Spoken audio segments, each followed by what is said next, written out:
सकाळ सकाळी नवऱ्यासोबत भांडण झालं या गोष्टीमुळे. म्हणजे मोठी काही गोष्ट नाही, छोटीच गोष्ट आहे. म्हणजे रातभर मला झोप नव्हती लागत. म्हणजे काय माहिती काय होत होतं. तर मी त्यांना तेच बोलली, येताना तुम्ही नाश्ता घेऊन या. त्याच्यावर ते एवढे चिडले ना, खरंच बापरे. म्हणजे मी काय मागितलं त्यांच्याकडनं. आणि खरं तर लग्नाच्या आधी आणि लग्नाची 2-3 वर्ष तरी हा असा नव्हता. मी जे काय बोलायचे ते सर्व काहीच करायचं. आता ही चोकमू मंगू झाल्या ना, एवढा चिडपणा झालाय. मी समजू शकते त्यांच्यावर जिम्मेदारी वाढले, थोडा प्रेशर आहे कामाचा, मुलांचा, जिम्मेदारी, फॅमिली, हे सर्व आहे. पण एवढं मी काय मागितलं, एवढंच मागितलं की रातभर मी झोपली नाही, माझी तब्येत थोडी डाऊन आहे, उठायला लेट होणार, आता मला झोप लागली. त्याच्यामध्ये एवढी चिडून गेले, जाऊ दे आता काय बोलू. चंगू पण उठलेली ना, आता काय ती झोपणार नव्हती. तर कसं तिला मी झोपून घेतलं आणि नंतर मी आरामात 10 वाजता उठली. आणि तुम्हाला माहिती आहे मी नाश्ता करत अशी होती ना, कसं तर मी करत होती. त्याच्यामध्ये पण ही दोघं येऊन अशी माझी वाट बघत होते.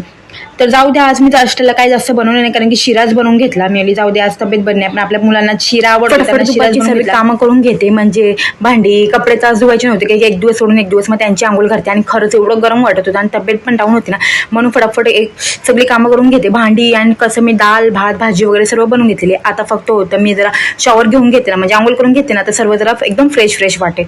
तर पटापट आंघोळ वगैरे करून घेते. आणि प्लीज तुमच्यासोबत असं होतं का कमेंट्स मध्ये सांगा, लग्नाच्या आधी कसं असते ना, आपलं दर्द, आपलं जे पण काय आपण बोलू ना, तो प्रियकर असतो ना, तो सर्व काही करतो. लग्नाचे 2 वर्ष तरी ना, नवरा माझा असा नव्हताच. खरं मी काही बोलायची ना, लगेच करायचं. म्हणजे मला कधी जेवण बनायचं, तसं तर मला जेवण अजिबात बनवायला यायचं होतं. मी थोडं शिकले. आणि खरं करून ना, लग्नाच्या नंतर आम्ही दोघंच होतो. सासू वगैरे सगळी गावी होते. माझ्या लग्नाच्या 2 वर्ष तरी ते गावीच होते. आम्ही दोघंच होतो.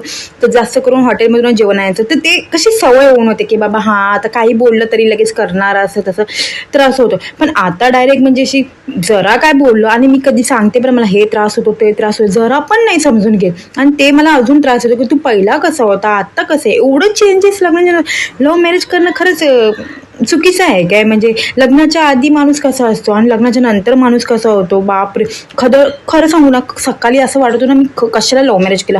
हा गेला ना 7च्या नंतर, मी माईला झोपवलं. त्याच्यानंतर मी अक्षरशः रडली की म्हणजे किती चेंज झाला या. कसा होता, असा तर नव्हताच, आता किती चेंज झालाय तो.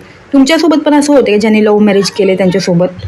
आणि हाच राग ना मी हरच्या ट्युशन टीचरवर काढला, कारण की 4चं टायमिंग असते नेहमी सॅटर्डेला. पण आज त्यांनी चेंज केला आणि मला फोन पण नाही केला, इन्फॉर्म पण नाही केला. आणि मी 4 वाजता त्याला बिचारायला उठून गेली. आणि नंतर माहिती पडते की 4चं नाही 6चं आहे. आणि मी तेच राग जाऊन त्या टीचरवर काढते. तर राग काढल्यानंतर थोडंफार मला बरं वाटलं.